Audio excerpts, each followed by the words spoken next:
Welcome to Basketball Heads Live. I'm your host, Glenn Pooh Harding. And tonight, we have a very special guest.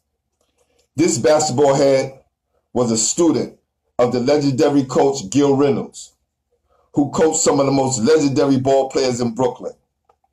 As a star at George Westinghouse High School, he was second team All-City and first team All-Brooklyn in 1983 and 84. This basketball head was the prototype for student athletes. Good grades, great person, and he could hoop. He then went on to become a legend at Wright State University, averaging 16 points, 5 rebounds, 3 assists a game. Help me welcome to the show, Joe Jackson. Y'all ready?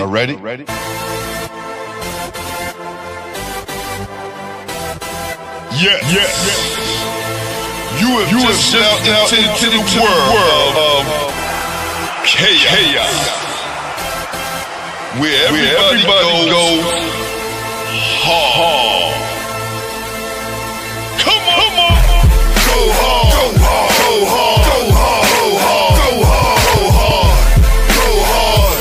Or go home. Never back down. You gotta hold your own.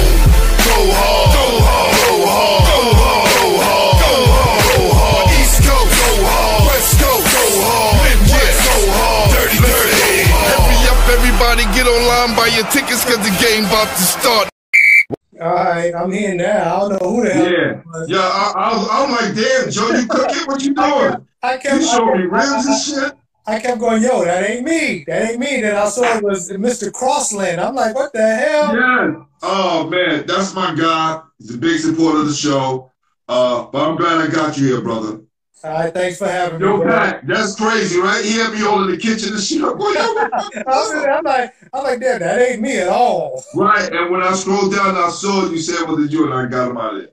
All right, let's start this right. All right. Yeah, I didn't bother to look down at the comments, E, but we here now. All right, man. First question of the show. Yep. Who introduced you to the game? Who introduced me to the game was my uncle when I was 7. One of my mother's brothers put a ball in my hand. You know, my dad played way back in the South, and it wasn't until I was like 9 or 10 when I went to Our Lady of Victory with everybody else, you know, and harnessed my skills. Me, John, Devil Dog, Ice, James Majors, Brian Royal, Trevor Davis, Leroy Greenwich, Gerald Green, Mike Burrell. I mean, Victory was a starting ground for a lot of us. Woo. Oh yeah, definitely. I remember starting there myself, there and Claver. But just imagine if you guys all stayed together.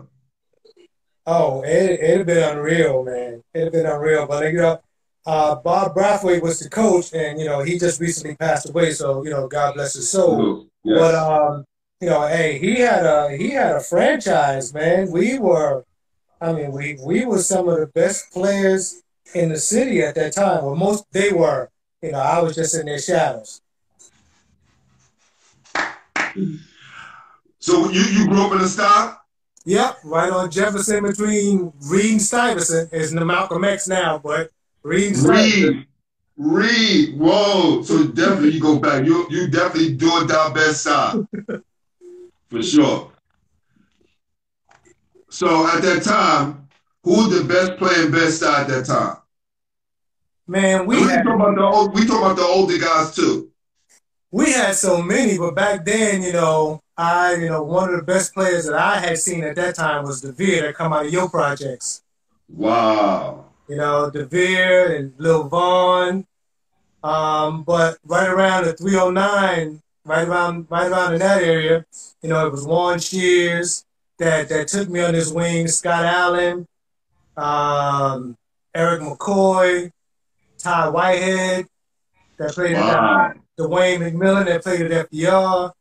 William Blunt that played at the high, Billy Ice Smullen, Isaiah Wow. Walker Cleckley that played at Erasmus. So, I had a group of people that helped me come along. That's awesome. Dwayne McMillan, Todd Whitehead, all of those guys. I remember coming up as well, and them giving me some nice tips coming up to help me stay focused. So salute to those guys for sure. So where did you play junior high school ball at? I played at IS 324.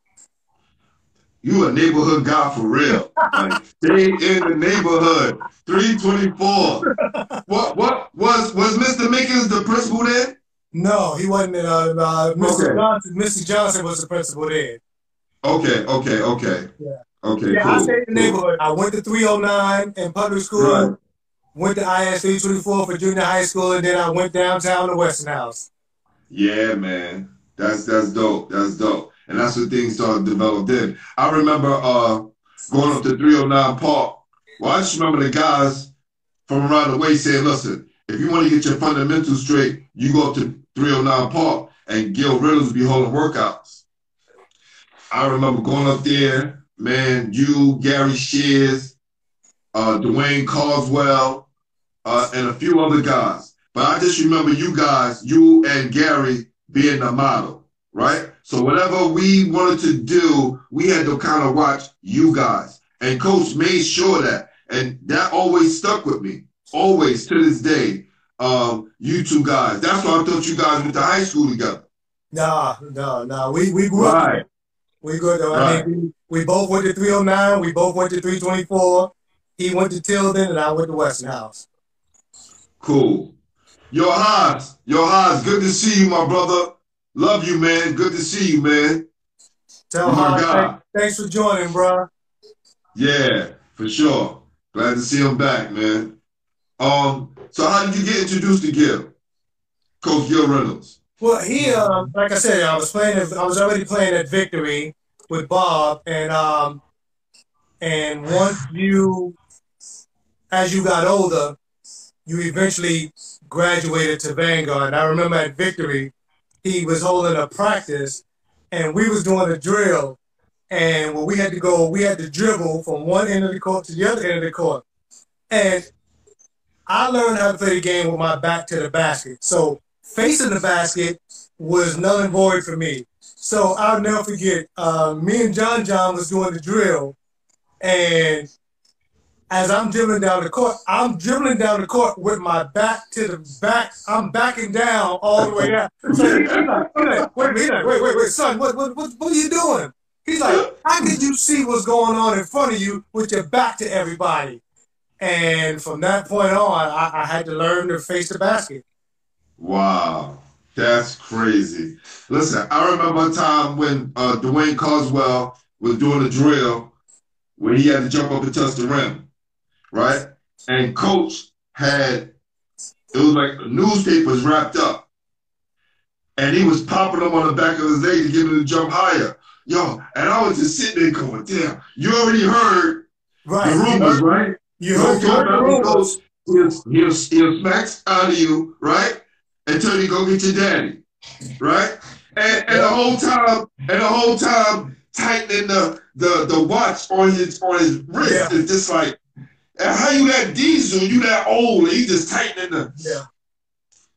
Yeah. But you know, close, man. I was one of the few players, I would say, that never got the clipboard, that never got yanked up, because I always listened to what he told me to do. If he told me to run through the wall, I was running through that wall. Yes. So. But he taught a lot of us, especially me, taught a lot of us about basketball and about life.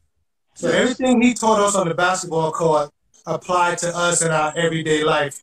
And, I'm always grateful for him. And, whatever I accomplished in my basketball career always goes back to him. That's right. Salute Coach Gil Reynolds, rest in peace. That's right. Again, man, I just want to, give you your crown. I know G is on here too. But like for a young cat like me coming up, wanting to play the game, I looked at certain guys who kept their nose clean and stayed out of trouble and did the right thing and treated people right. And you two guys were on my list, right? Well, especially for my immediate neighborhood. You know, we had the guys who were good, but they got into other things. Learning how to conduct myself by watching you guys and you guys being a model, man. I just want to say thank you, man. Appreciate it. Well, I appreciate it. You know, and my mother had a lot to do with that as well because, you know, I like to play basketball, but if I wasn't doing right in school, she didn't care who was doing what. I wasn't playing. That's right. If my grades started to slip, I wasn't playing. So, you know, that's when, you know, I focus more on my education. You know, and I'll be the first to tell you, I was never the most talented person that I ever put on my team. There was always somebody that did something better than me, whether they had a better jump shot, whether they dribbled better than me, you know, whether they jumped higher than me.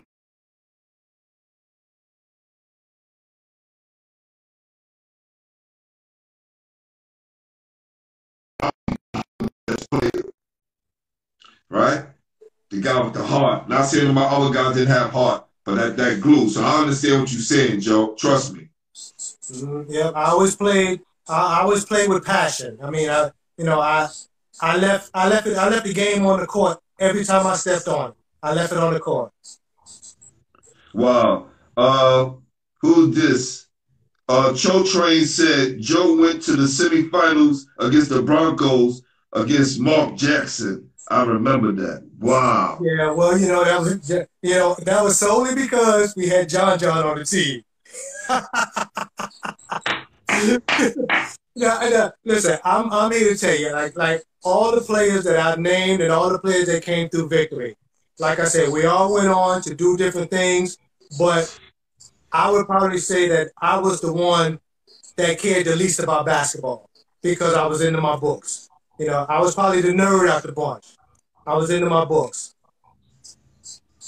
Look, bro, the way you carried yourself, right? Studious dude, I'm telling you, fam, like being a few years behind you guys, you know, you watch the way you guys dress, how you conduct yourself, and there's a few guys that I watched along my way.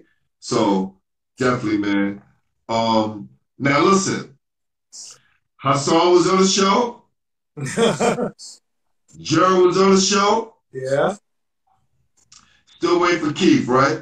Mm-hmm. So Hassan would be hitting me up early on before he came to the show like, gee, I got to explain to you why we was always hitting those bumps in the road. Meaning Westinghouse. You guys had a lot of talent. Always had a lot of talent. But somehow you always hit that bump in the road. Mm-hmm. Now, Hassan told me that you guys really didn't practice much. Well, they didn't. Back then, we did, because Turk was a little younger then. You know, Turk was a lot younger then. So we did practice, and we did have plays, and we did do drills. So, you know, we did now. As the years went on, as he got older, they probably didn't. But when I was coming through there, we did. Okay. Gary just mentioned Keith Hardy. Oh, I totally forgot my man Keith Hardy. My bad, Keith. Don't worry about it. So, when you was at Westinghouse, who was in your team? When I first got there, it was as a sophomore. Well, my freshman year, Derek Powell was the man. You know, Derek Powell was the man, and he saw me playing in the gym one day, open rec, and I guess they were on their way to a game, and he came in, you know, he pulled me to the side, asked me a bunch of questions, and I said, yo, I'm a ninth grader, you know, so he's like, yo, you need to be playing varsity. And I'm like, you know, like I said, when I got to Westinghouse, playing varsity was the least of my intentions because honestly, I didn't think I didn't think I was good enough to play varsity or make a high school team. Because when I was choosing high schools, I took the test for Westinghouse, Brooklyn Tech, and Stuyvesant. And I passed the test for all of them, and I wanted to go to Stuyvesant. But the only reason I went to Westinghouse because, you know, my boys in the neighborhood, a couple of people on my block was going there. So they're like, yo, you can go there, you can play, blah, blah, blah. And I'm like, yeah, all right, whatever. But then when I played this, when I tried out my sophomore year, we had people like Dow Coaxum, Ron Savage, Craig Holiday, Joe Johnson, Jamie Odom, Derek Williams, Leroy Richardson, who happens to be an NBA ref right now. So John Patterson. So I mean, I had a lot of guys that, you know, to play, and I became the sixth man as a sophomore. Wow. So when did you start to come into your own? That sophomore year, my first year on varsity, when I made the team. When I made the team and going through practices, and I remember a couple of guys after practice we're in the locker room and they're looking at me like, yo, you sure you just a sophomore? And I'm like, yeah, what you want me to tell you? Yeah. And it went from there. It went from there. So when did you, you know, start to make a name for yourself? My junior year when it was me and Craig Holiday, Gael Dibra. I was the Robin to Craig's Batman, and you know, that's when I started making my name. But again, I still at that time, to me, I was just playing the game of basketball. You know, the recognition started to come, but I really didn't get into it. Gotcha. What year was you in high school? From 80 to 84. Got you. My guy Joe from Boston, he's always on the check-in. My man, he's a historian, basketball historian for Boston, right? So he's dope. He know a little bit of something about you, and he want to know what year you went to high school. So, moving on. Some of the top guys that ever came out of New York City that we looked up to came up in your era. Tell me about some of the guys in that article that you sent me, right? Now, New York doesn't even do this anymore. Right. You sent me an article where they had all divisions for the whole city. Right. That would never happen again. Right? Even when we came out, it was just like all Brooklyn, all city. But they didn't do like all division for every borough. For the whole city, yeah. That was amazing. And you got this, it kind of let everyone shine. Yeah. Right? That was my junior year. Got you. That was my junior year. Special year. And during that time, you know, like everybody else that came before me, like that talked to you, you know, we had Pearl, Elma, Silk, Spice, Bug-Eye, Gary, Sleepy. You know, there was never a night off, a game off. I'm telling you. And playing the two guard, there was never. I mean, I've guarded just about every guard in the city during that time. Wow. Yeah. Who was your main competition back then? Bug, Ed Davender. I'm gonna get right, because we're gonna have to salute my guy Ed Davender too, man. Facts. R.I.P., man. Yeah.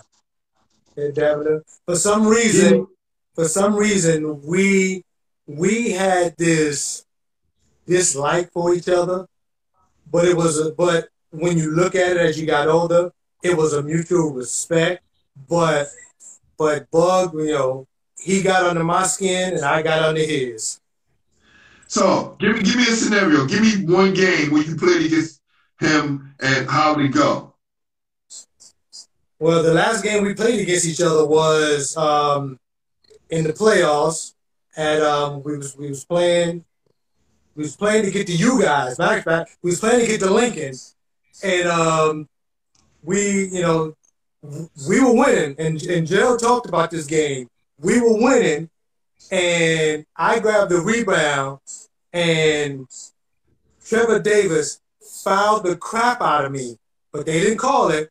I lost the ball. They laid it up, and then a couple of plays went down, and then we wound up losing by 1. But if we would have won that game, then my next meeting would have been with Silk in Lincoln. Listen, that would have been crazy. First of all, and it's not, look, if we don't lose that game versus the I, and I want to rest in peace to Robert Gilmore, who hit that last pick shot, because our whole starting 5 went to try to block Bug-Out shot. If we win that game, we win the whole state. It changes everything. I don't know now. I don't know. Because that next game was against Truman and Rod. That next game was against Truman and Rod. I don't know. I get you. I'm saying this. I'm saying this because our front court would have held it down, and I think that would have been the difference. Listen, and I also seen Silk give Rod the business in the Wheelchair Classic game when he got MVP. Okay. When he scored like 13 points in like a minute and like 13 seconds, 12 seconds. I was there. I watched it. Yeah. He gave all the guards in the city the business that night. Yeah. Spice, give me a thumbs up because you was playing too, Spice. And you know what's funny? Boo?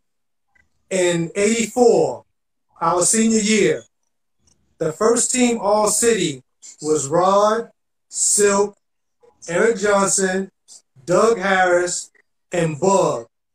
Wow. I played against all of them that year except for Rod. I had to guard all of them that year except for Rod, and it was just crazy. So New York City in the '80s, I tell anybody, was the mecca of basketball. We had the best players in the world in the '80s. Oh, for sure. I see Eric talking jump. Yo, E, let me tell you something. We had Damari Riddick, Kenny Parker. How is my man Damari? Damari's doing well. He'll be on the show soon. He's doing well. Living up in Jersey. What about Woodbury? What about Darren? Darren, who I haven't spoken to Darren in a while. Yo, Spice, let us know what's up with D. Please, we'll talk afterwards.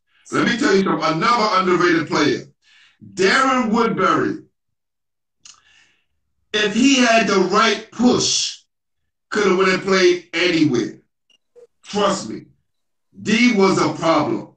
But of course, me being younger, I remember seeing your name on the scout report. I remember seeing who were the guys in the city that are in Brooklyn that if we came across, we was going to have to stop. I was on the bench, but I still remember. Especially at that time. Yeah, I mean, it was, like I said, during that time, man, I just played the game to play.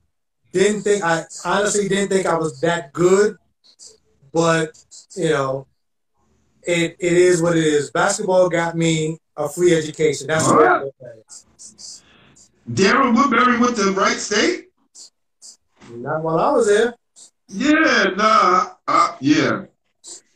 You said Darren, another Wright State player.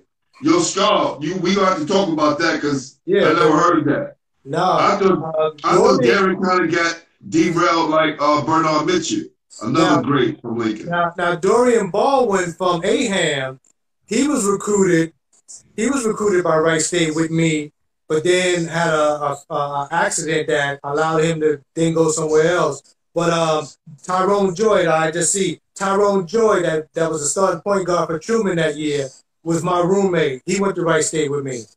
Oh, okay. So that's what it was. Yes. Tyrone Joy. That's my brother for life. Yeah. Yo, Gary, we beat Arnold Bernard A-Train in Glen Falls in '86 when he was with Al Xavier Lutheran, him and Dwayne Ivory. Salute my guy A-Train. Definitely a problem. So now, Joe, come to the part of the show. where we're playing against other guys who got names from different boroughs, maybe from the same borough. You trying to get your name up. You know you're ready for college. Your grades are straight. You're already college ready. What was that defining game? And who asked did you bust to let you know I'm ready for the big boys? Oh, wow. I don't know, man. I can't, you know what? I honestly can't pin it down to one game simply because I was a role player. You know, everything I did was in the confines of the team concept. So as the team went, I went. I went, the team went. So there was no one defining game because I had a lot of good games. Some people may say I had a lot of great games, but everything I did was team oriented. So I can't say that there was just one defining game, but I knew that when I was a sophomore and I was a sixth man, I knew I was ready then. Gary said it was tilted. It was the tilting game. He would say that. He would say that. They came to Westinghouse. They came to Westinghouse and they got us. But it was an epic game. It was an epic game. It was a game that went down to the wire, and you know we shared the division that year. And how did you fare? Oh, I gave him 20-something. Okay. Well, look, Gary's on here. You know Gary gonna talk shit. Yeah, right? You already know Gary gonna talk shit all day, right? See, I was the type of player. I would never talk crap. I would just go play the game. And I was one of those dudes that when people looked at me, they'd be like, he can't do nothing. You know, but at the end of the game, they look at the box scores. You know, I don't give you 20, 25, sometimes 30. You know, I was never that guy that talked crap. I just went out and played. Yeah, and you know, I'll definitely accept that answer for you. I usually drill guys with that question. But knowing you and seeing you come up and watching you play, you were definitely that kind of player, for sure. So besides Wright State, who was recruiting you? There was Mama, St. Pete, Boston College, Richmond, UMass, Tennessee State, Vanderbilt solely on my academics. Okay. But that nothing major. You know, all the SUNY schools. Okay, cool. Number one, Joe Train said, Joe, I played with you. You know, Shorty's got some love. I played midgets with Gil. I played with Jeff Legree. Yeah. And we went to the citywide finals against Mark Jackson, Glenn Daniels, and the Broncos. Yeah. That's that same game, huh? Yeah. Guys don't forget, man. Those but like I told you, man, like I said, I was fortunate enough to play against some of the best guards in the city, but I also was fortunate enough to play with some of the best guards in the city. I played with a lot of point guards that really made me look good. Gary was one of them. Glenn Daniels was one of them. John was one of them. But the one and Gerald was definitely one of them. If Gerald don't come to Westinghouse in '84, I'm not second team all city. Got you. I'm honorable mention at best. But Gerald coming to Westinghouse made that I'm second team all city. But the one dude that I played with, that I cherished playing with him the most, was a little dude out of Brownsville who was barely 6 feet, 80 pounds soaking wet, and his name is Jeff Legree. That was the toughest little dude that Gil brought to us that I ever played with. Wow. Salute Jeff Legree. Yeah, and then, when we got to college, I played with, Tyrone Joy that played at Truman with Rod. Wow. So I've had the pleasure of playing with a lot of great point guards and guarding some of the best guards New York City had to offer. My guy, House of Pain, said, ask him about the night we made Ross Strickland miss curfew when he came to play in Dayton.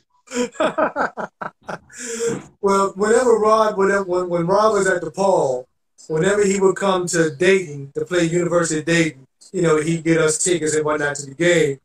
But one particular time they came to Dayton, you know, he came over to Wright State to hang out with us, and he was supposed to be back at the hotel at a certain time, but we had a frat party on campus, and he wound up hanging out with us half the night and missed curfew.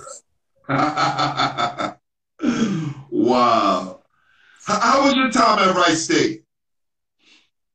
It was good, man. It was good. I can't complain because I met dudes and played with dudes that till this day I still keep in touch with. It was a little shaky in the beginning because my first year, I felt I should have been starting, but you know the coach had a rule about playing freshmen, and Tyrone was already starting, so he wasn't playing two freshmen. So I was gonna leave. Coach Gil had lined me up, you know, with some schools, and I was gonna break out. But then Tyrone and another one of my teammates talked me into staying, so I wound up staying. And then the summer after my freshman year, right before my sophomore year, we took a European trip, and I came home, worked out with Gil. You know, he put me through some vigorous workouts. And he said, he told me, he said, when you come back, you better be the starting, he said, you better be the starting guard. And I went to Europe and did my thing, and believe me, when I came back, my sophomore year in college, I was starting. That's that lucky sophomore year, man, right? Yeah. Same thing high school. Yeah. Wow. So what did going there teach you at the end of the day? First of all, it taught me diversity, because when I say that is because that was the first time that I was around a lot of white people. Got you. You know, that accepted me for playing, and you know, we got to learn about each other and whatnot, and you know, and I brought, you know, some of my upbringing to the university, and to let them know that all black people ain't what they read about, especially New York people. You know, right. all New Yorkers ain't what you read and what you read about and what you see on TV. That's real. That's real. So how did you guys do? Did you guys make any tournaments? Oh, when yeah. While you was there? Wright State had won the Division II national championship 2 years before I got there. By them winning the national championship, that opened up them to broadening their recruiting horizons. I was the first player that they recruited and got signed from New York City. Wow. And then Ty came with me that same year. But you know, they first heard of me in the Golden Hoops tournament. I was playing in the Golden Hoops, and a scout by the name of Don Capron. And I got hurt that game, but after the game, he came in the locker room and was talking to me and Dorian, and got our information. The next thing I know, I started getting calls and stuff in the mail from all these colleges and whatnot. And, you know, like John, I was watching John, he told you he took one visit, that was UVA. You know, Wright State, I took one visit, that was my only visit. And when I came back, I was like, yo, that's where I'm going, because, you know, they showed me such a good time. And at the time, all student athletes on campus lived in 2-bedroom apartments. So, you know, it was like no dorm life for me. You know, we got a living room, bathroom, kitchen. I got my own room. My roommate got his own room. So that was, you know, that was cool to me. But I do remember after I signed, I made them send me 3 letters of intent. And because every time I got a letter of intent, I I would say that I didn't get it. And I knew they knew I got it because we had to sign for it. Right, I would say I didn't get it because Monmouth in Jersey, Monmouth College was on me hard, and they were pissed when they found out that I had signed with Wright Stare. And Coach Gil was pissed too because I made that decision because I was like, this is my decision, and it's mine alone to make.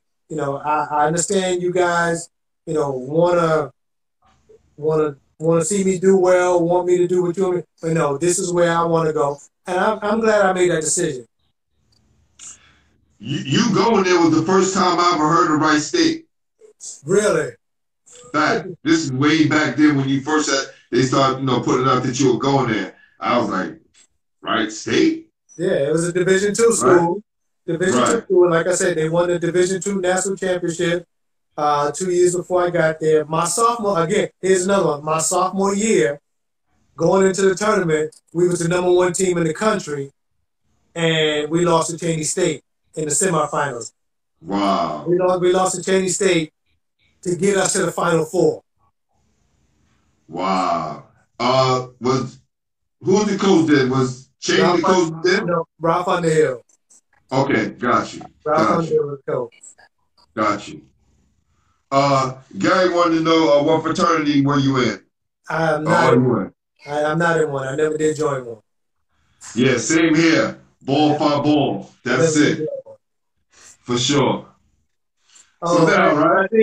I see Haas is asking, did Hirsch try to push me anywhere? Yeah, Haas. He was another one that was upset when I went to Wright Stare because he was like, I can get you. He was another one. He was pushing Seton Hall on me as well.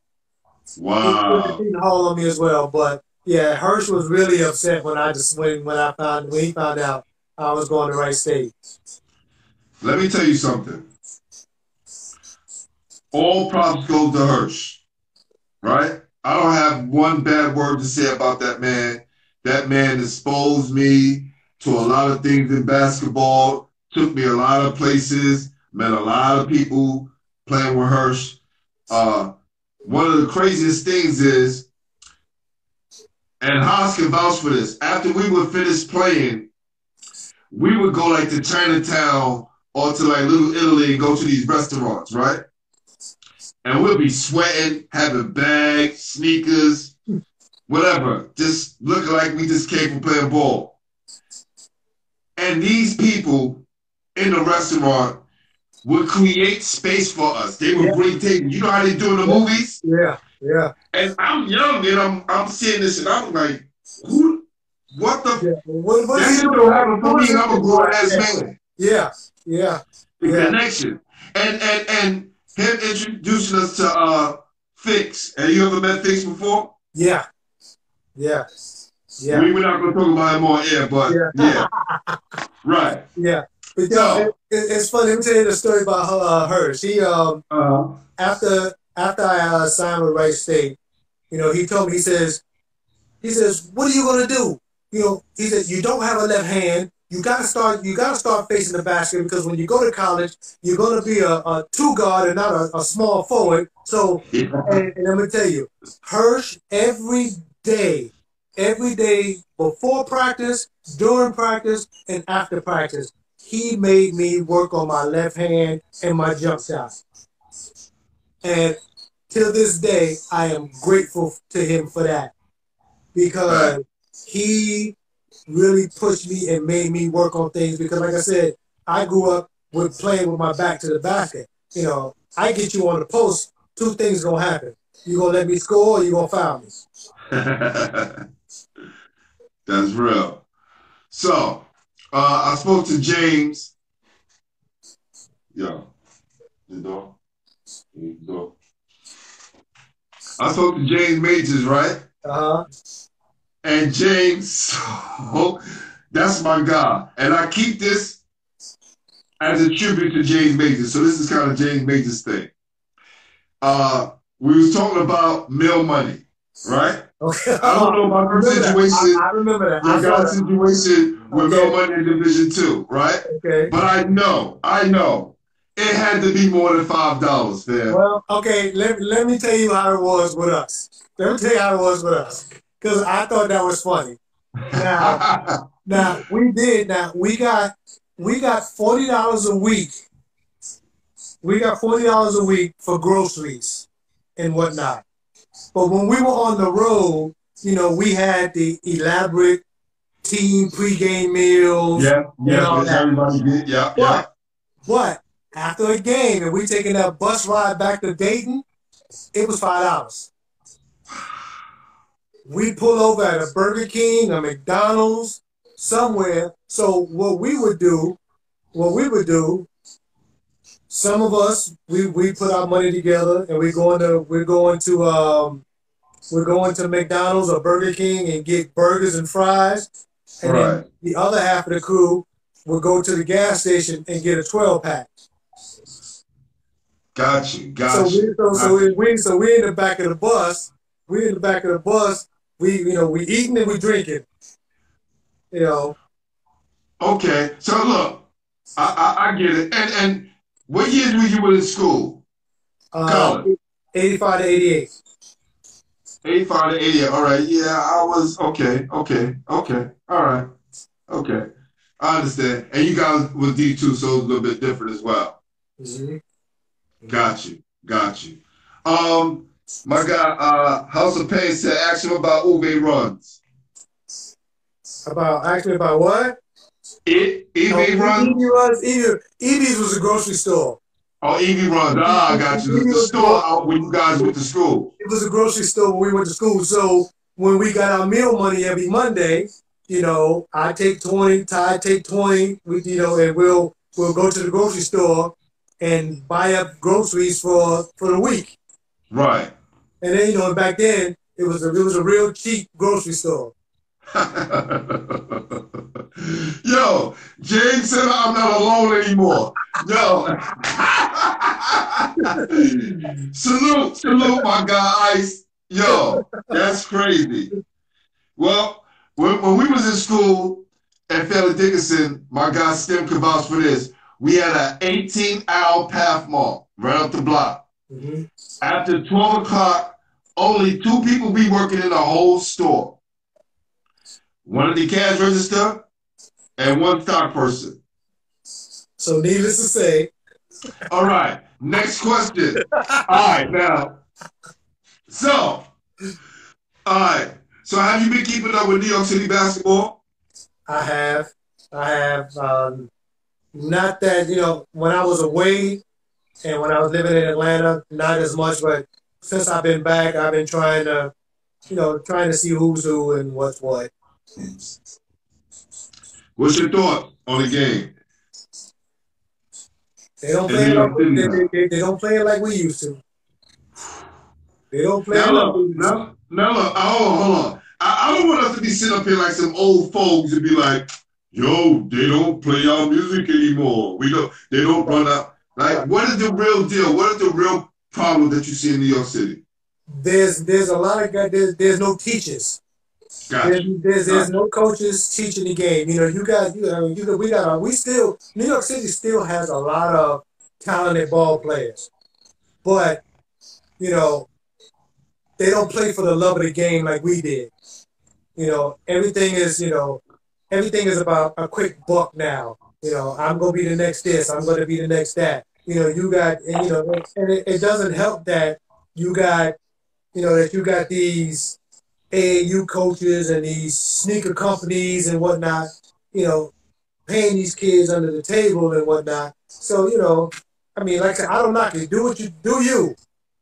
I don't knock it at all. But, for me, that's one of the reasons why I probably have not gotten into coaching, because, I know,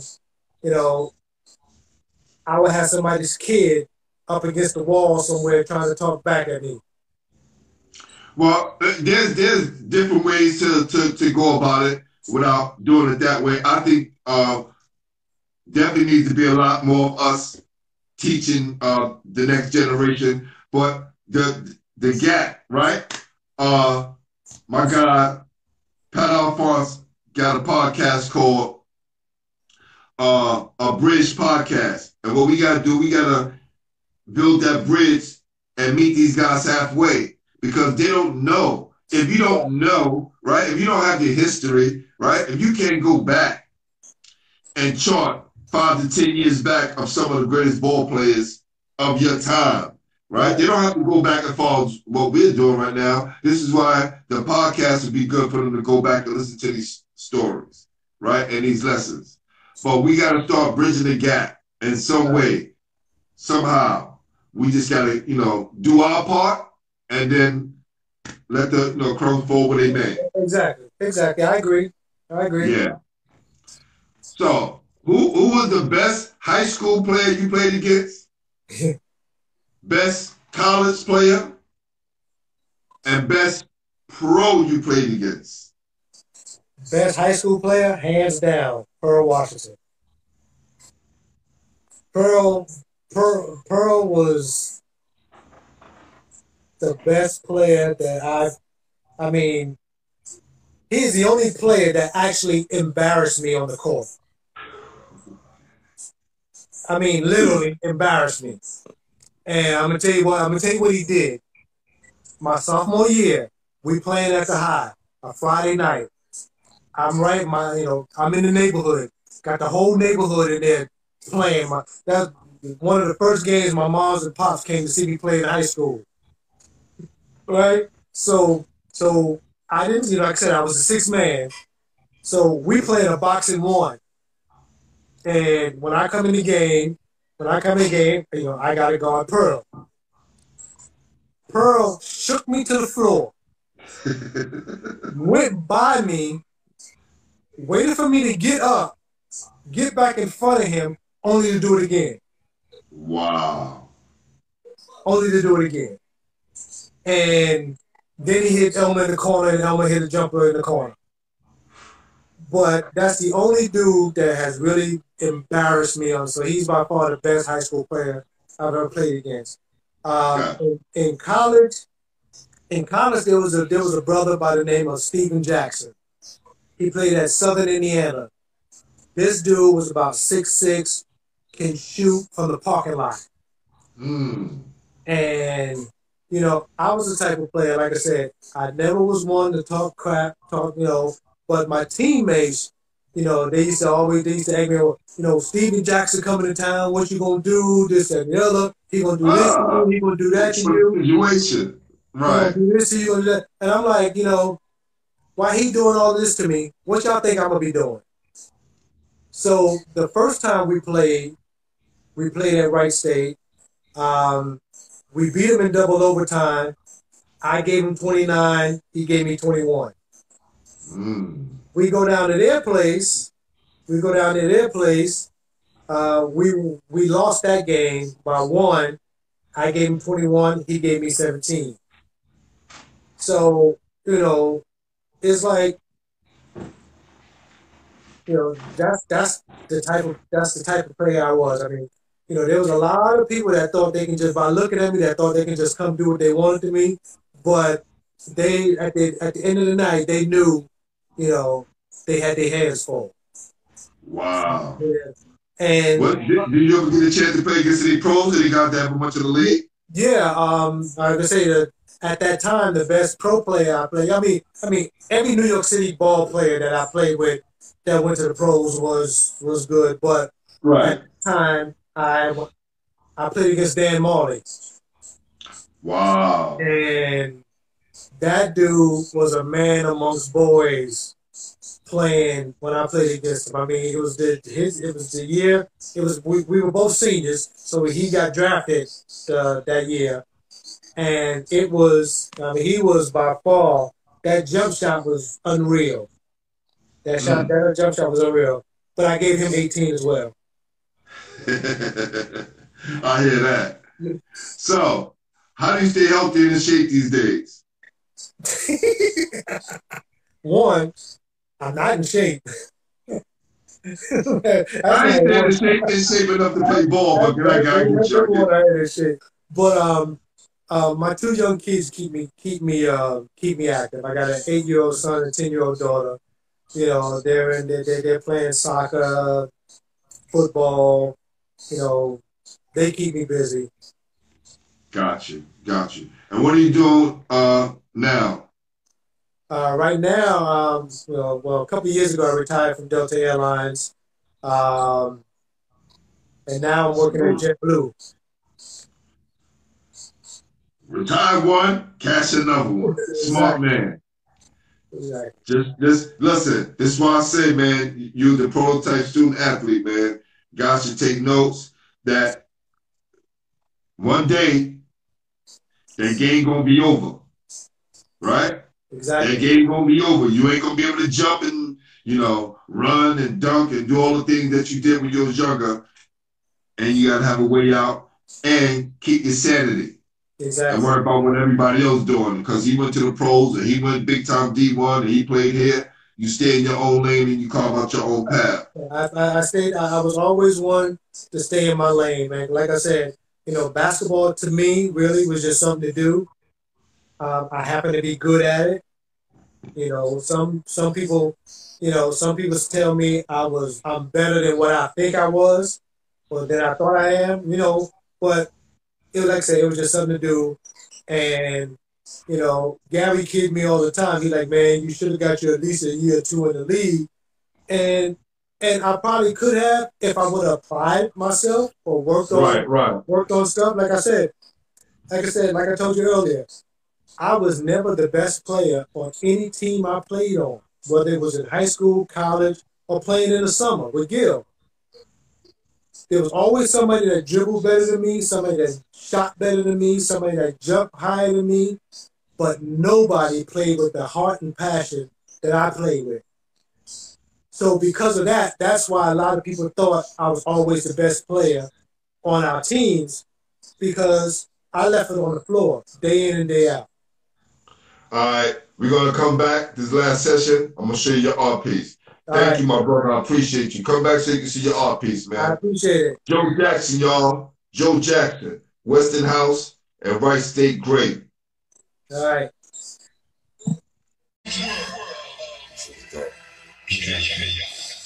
You just be having fun with this shit. This shit is hard, right, yo. Right.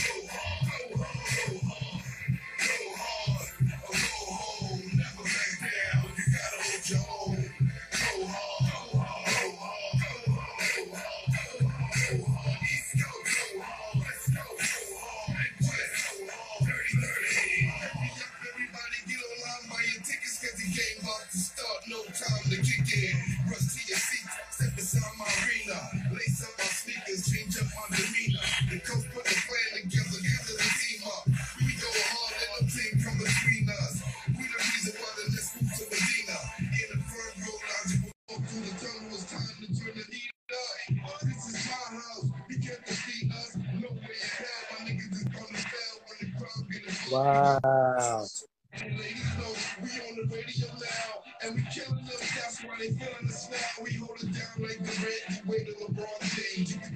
Right?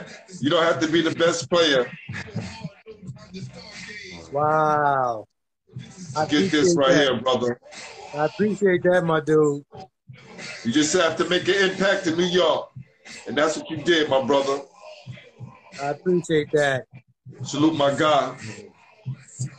Yo, tell you, your artist is on point, man. I appreciate that. Oh, that's my guy right there.